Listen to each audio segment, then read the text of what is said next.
In this video, we're going to look at decision fatigue, what it is and what you can do about it to help you hit your health and fitness goals.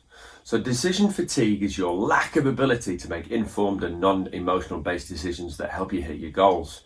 So at the start of the day, you've got good motivation and it's closely linked to willpower decision fatigue. And at the start of the day, you've probably got more of it. And as the day goes on throughout the day, you get more and more tired and the things that you said that you were going to do at the start of the day, at the end of the day become less important because you're tired and you're suffering from something called decision fatigue.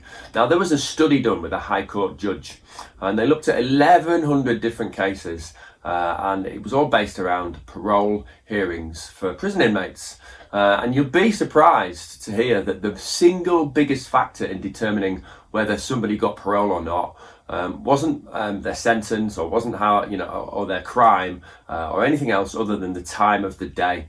So there's 3 cases in particular where there'd been exactly the same crime, there'd been exactly the same sentence given out, and they've all served the same amount of time in prison. And these 3 inmates, one was given a parole hearing at 8:50 a.m, one was given a parole hearing at 1 o'clock, and one was given a parole hearing at 4 o'clock in the afternoon. And the only person who got parole was the person who had the 8:50 a.m. parole hearing. So you can see that, even High Court judges will suffer from decision fatigue. And it's really important that you understand that you will suffer from decision fatigue, but there are some things that you can do about it. Now, the first thing that you can do about it is to make sure that you're really well planned the night before.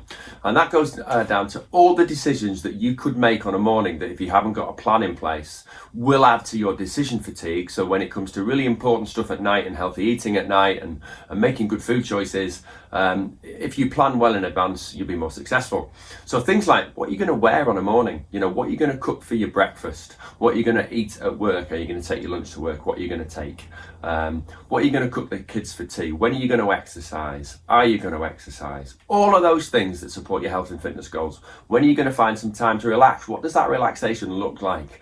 What are you going to do when you're faced with going out for your friends and they're having a glass of wine and you know that you really shouldn't have one tonight? How are you going to make those decisions? So the way that you do that is you plan in advance. All right, so you plan out what you're going to wear, have it out so it's ready for you. You've got your breakfast as part of a food plan, or you know that you make a decision that you're going to have eggs in the morning, scrambled eggs with some avocado or porridge or whatever it is but you make a plan.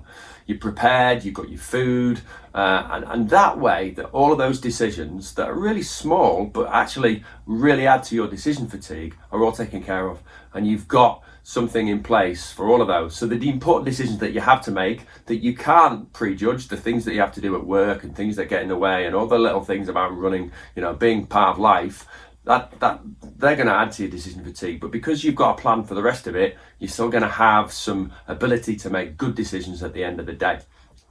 So plan the night before. And the second thing to do is to do the most important things first. So think about what your targets are and think about what the really important things are.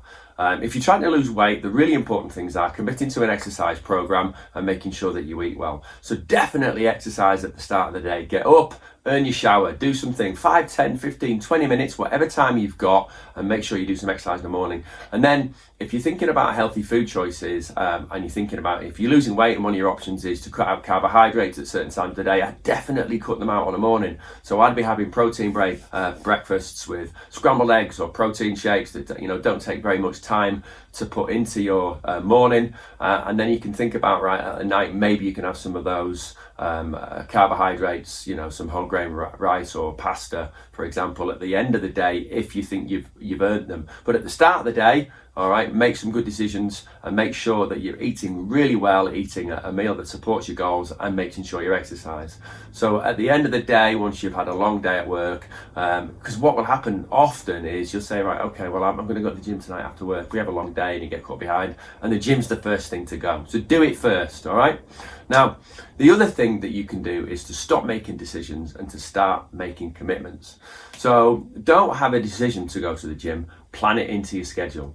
Don't make the decision that you're going to have eggs for breakfast. Write it into your diary. Have a food plan, follow a food plan, have an exercise plan. Make sure that it's in your phone planner. Make sure that if you're exercising, try and exercise with a buddy. If you're exercising at home on a morning, plan that in. Alarm, 6 o'clock, exercise. All right, so start making commitments. Once you start making a commitment, rather than just saying, I've got a decision, but you don't do anything about that decision, a commitment's way more important. Okay, another thing is to not make really important decisions on an empty stomach. And with that, following on from that, don't go out hungry. So the High Court judges, he got more hungry towards lunchtime, and he'd made lots of important decisions. He became, his judgment became a little bit impaired, and he started making poor decisions. It's the same for you.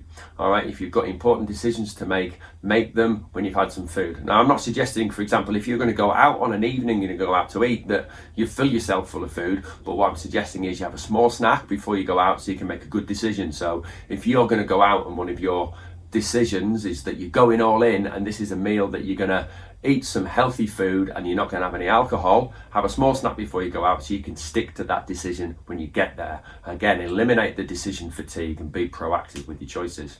And finally, the last thing that you can do is to really simplify your life. So have plans in place for food, have plans in place for exercise, do the important things first, and kind of just, make sure that you're committing to the sort of 4 pillars of health. So you've got exercise really well planned, you've got food really well planned, you're making sure that you're looking after your motivation by eliminating decisions that you don't have to make, and looking at effective rest and relaxation, and making sure that you've got some time out to meditate, or you've got a sleep routine. That's all going to follow on and all build lots and lots of momentum. All right, that's the end of this lesson. We'll see you again soon.